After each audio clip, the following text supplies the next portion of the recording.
I'm an Asian American. Where am I from? Aurora, Illinois. Yes, really, that's where I was born. My mother is from South Korea and immigrated to the United States more than 40 years ago.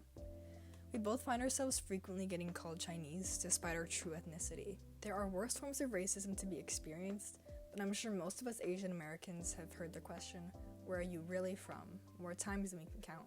There's no escaping the perception that Asian Americans are not really from here, that they're aliens. This was not helped by COVID-19, a global pandemic that took the world, turned it upside down, and then shook us all around just for fun. Stuck at home for several months, frustration building, we were looking for people to blame and reasons why it even happened. What ended up happening is a lot of people in the right-wing media, namely our then president Donald Trump, turned to anti-Asian racism because the virus originated in China. Giving the virus nicknames like the Wuhan virus and the Kung Flu, Trump and other powerful right-wing commentators and politicians made it their mission to single out Asians as the sole perpetrators of this catastrophe. With these bigots placing a big target on Asian Americans' backs, this minority found it harder than ever to blend into society. Before the COVID madness, for the most part, Asian Americans were seen as the model minority, a prime example of how people of color can assimilate into society and be part of the working force for this great, esteemed country. It's a title of honor, really. Isn't it nice that Asian Americans can be seen as just that, American? Even so, they'll never truly be assimilated. They're always going to get asked where they're really from. From the very beginning, they've been foreigners, and they likely will be until the very end. This country and its people's insistence on categorizing people is not something that's going away anytime soon. Though perhaps we can start taking a different approach to labels. The labels and categorization aren't what really matters, but instead it's the sharing of culture and experiences that really binds us as Americans. In order to fully understand COVID-19's impact on the Asian American perception, it's important to look back at previous instances of anti-Asian racism in relation to diseases. According to an article from the National Library of Medicine, COVID-19 is not an isolated incidence of this racism. Anti-Asian racism has occurred throughout U.S. history, notably enacted into laws such as the Chinese Exclusion Act of 1882, and taking root in the mainstream white American consciousness as associating Asian Americans as perpetual foreigners and blaming them for diseases such as yellow peril in the 19th century, as well as the 2003 SARS outbreak. COVID-19 only perpetuated this pattern and was a means to remind Asian Americans that they'll never truly be assimilated. The pandemic disproportionately impacted communities of color by exacerbating pre-existing structural and social inequities that are rooted in and are symptoms of structural racism, resulting in the co-occurring and interrelated threats of anti-Asian racism, economic challenges, and negative mental and physical health symptoms, exacerbated by structural factors inherent in national health datasets and collection practices, and racialized stereotypes held against Asian Americans. The targeted hate was no accident and is deeply ingrained in this country's system. Asian Americans have been given a false sense of security in their place in this country, and COVID was only a reminder that that security can be ripped away at a moment's notice. It's easy enough to forget about stereotypes and racism, but when a pandemic of this caliber arises, it's only a reminder that we need to be vigilant. Thinking about the model minority title, it's interesting to look at how different minorities rank in comparison to Asian Americans. Adrian De Leon, an assistant professor of American Studies and Ethnicity at the University of Southern California, wrote in an article for PBS that the model minority concept developed during and after World War II posits that Asian Americans were the ideal immigrants of color to the United States due to their economic success. It's backwards that the US even has an ideal immigrant of color. Are we not the land of the free? Are all people not welcomed and accepted here?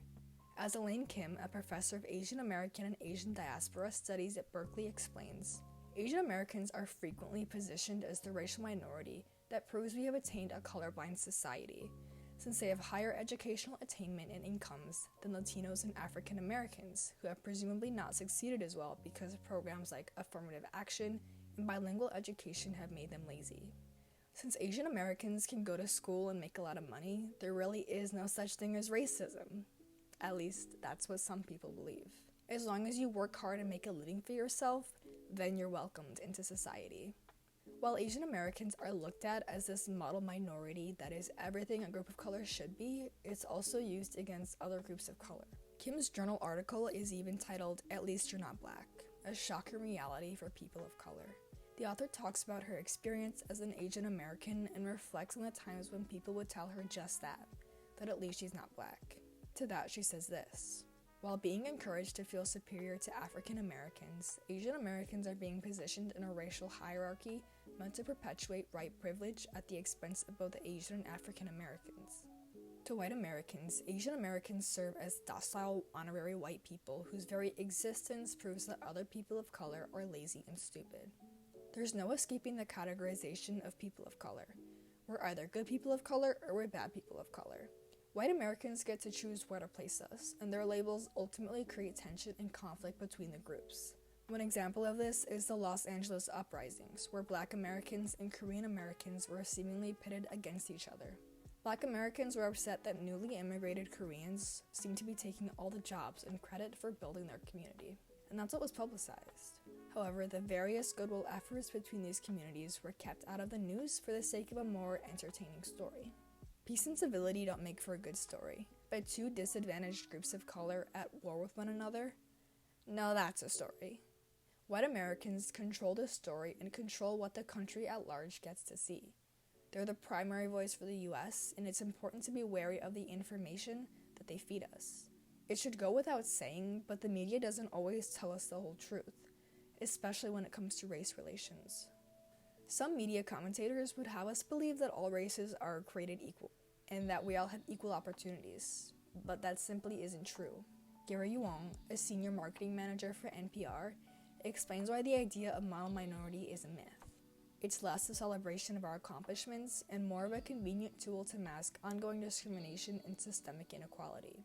He also talks about the more than 22 million people of Asian descent living in the US, often being generalized and compared to disproportionate statistics. The argument of model minority comes from the idea that Asian Americans have worked hard to get to where they are, meaning that other groups of color who haven't achieved a high social status are just lazy. Bill O'Reilly, a conservative commentator, remarked on how the median household income for Asian Americans is higher than the overall median income, as a means to argue that systemic racism doesn't actually exist. Any group could really be the model minority, but it's just a matter of how hard they're willing to work for it. Wong retorts that for each Asian American household, there is more likely to be 3 or more workers, and that Asian Americans tend to live in some of the nation's most expensive cities. The white American argument is baseless and uses data without context. While discounting Asian American accomplishments, it's also interesting to see that when white respondents were asked about which group they find to be most similar to themselves in a leading Asian Americans to Unite for Change survey, they said Asians. At the same time, 1 in 3 respondents agreed with the statement that Asian Americans are more loyal to their countries of origin than to the US. White Americans get to decide how and where Asian Americans fit into society. They get to assume where their loyalties lie. The only reason why Asian Americans have climbed their way through the ranks and been able to claim model minority status is because after World War II, the American system simply became less racist against us, says Brown University economist Nathaniel Hilger. Though it seems as if Asian Americans have made progress and can truly represent their model minority title, that's entirely the white American perspective. According to Wong, only 6% of executives in the workforce are Asian Americans, and only 3% of Congress membership is Asian American. The model minority title is only another means for white Americans to downplay Asian American successes and categorize them into this racial hierarchy. There is no reason to be proud of a model minority status. Asians being happy that they're the good minority falls into the trap that white Americans have set. It's worth noting that there is a long history of anti-Asian hate and racism in the United States, but for the purpose of this argument, I want to focus on the events of 2020 and how that's shaping today's Asian American perception. While Trump was in office, he was very vocal about whose fault COVID-19 was and who we should target. His idea of Asian American really only applied to East Asians though, an example of taking a whole group and generalizing it to just a handful of countries. Anyone who even looked remotely Chinese was an immediate target in the aftermath of Trump's anti-Asian speeches. In an effort to maintain control and stability for white Americans, Trump attempted to turn the entire country on who he perceived to be the culprits. Following this mess, there was a surge in recognizing Asian hate and reevaluating what it means to be Asian. In September of 2021, the New York Times decided to interview more than 24 Asian people to get an idea of what it feels like to be Asian in today's America. The aim of the article was to show that despite this all-encompassing term, not all Asians are necessarily represented by it. While the editors of the article wanted to show that this surge in Asian hate was something that may have brought the Asian American community together as a shared experience, some of the people that they interviewed did not fit this. There were several individuals who remarked that they don't really feel targeted by all this COVID hate because they don't look like a traditional East Asian. Even in the comments of the article, a lot of people were upset that the focus of the article seemed to be on East Asians. It did not include a South Asian perspective. Though it was a nice thing that the New York Times tried to do, they fell into the very trap they were trying to avoid, generalizing the experiences of all Asian Americans. One of the individuals interviewed says that the term Asian American no longer captures the nuances and layered oppressions faced by marginalized Asian communities, such as Hmong, Cambodian, Laotian, Dalit, Sri Lankan, Assamese, Sikh, Indian Muslim, Indian Christian, and Uyghur communities, among others. I want to be seen. I want to define myself. I don't want to be defined by a generic label that has lost its power of resistance. Even within this label of Asian, there's conflict. A lot of people don't feel represented by the label, and they make a good point. It's impossible to encompass 48 countries with just one label, just like it's impossible to encompass one country with just one label. I myself don't know where I fall in terms of a label. I'm half Korean, a quarter Italian, and the rest is some mix of Eastern Europe. How do I go about defining myself? Funny enough, I don't. Everyone around me gets to choose how to define me before I even get a chance to do so. Like a lot of other Asians, I don't feel as if I'll ever be truly assimilated into white American culture.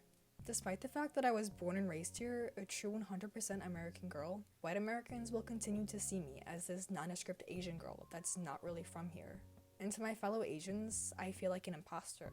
Am I really Korean, or am I too American to even call myself that?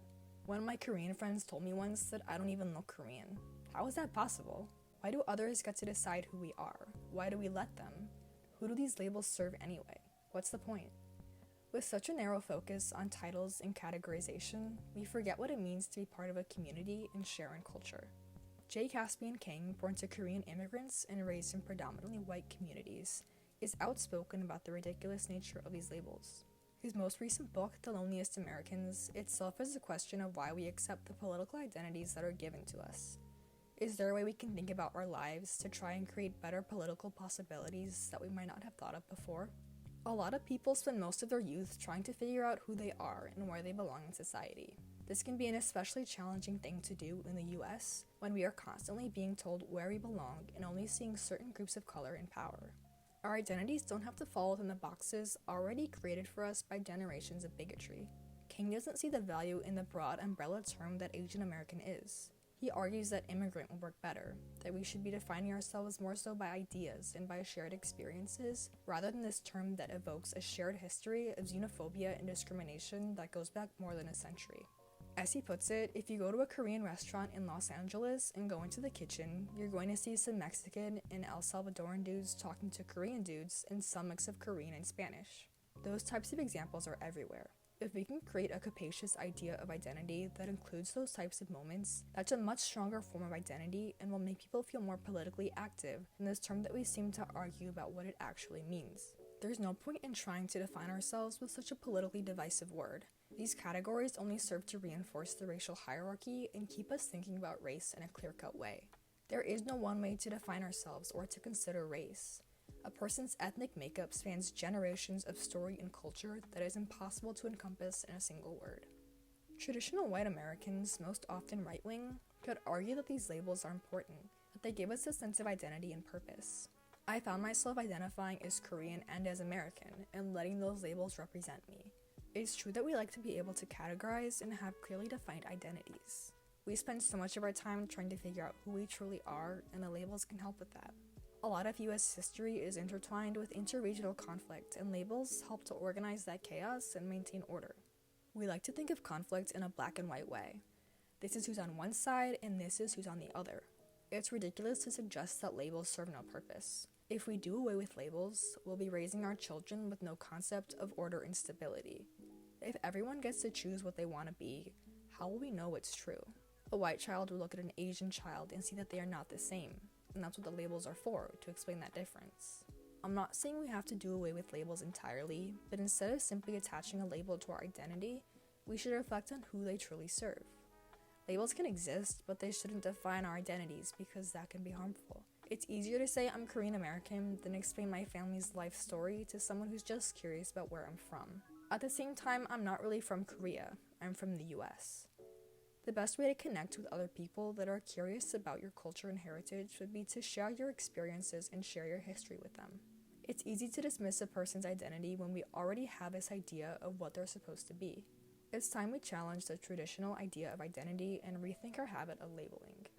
It's interesting to think about that in a country that likes to celebrate its mix of cultures, they have to clearly define which cultures it praises. Instead of celebrating our differences and accepting them, it reminds us that we are different and that we'll never be alike. We're more alike than this country would have us believe, given that our labels only reinforce this racial hierarchy and put us in conflict with one another. Am I Asian American or am I just American? There's no need to define myself with a label that wasn't created for me. Depending on the person, the label means different things anyway. It's probably true that Asian Americans will never truly be assimilated into white culture. Makes it feel as though they're almost white, there are constant reminders that they'll never truly reach the top of that social ladder. It's time to stop thinking about our identities in terms of labels, because they're no use in helping us define who we are. Our experiences and culture define us, not the country of our ancestors. The sooner that white Americans see this, as well as groups of color acknowledge this, the closer we'll be to really being the United States of America, where everyone is American, no matter where they're really from.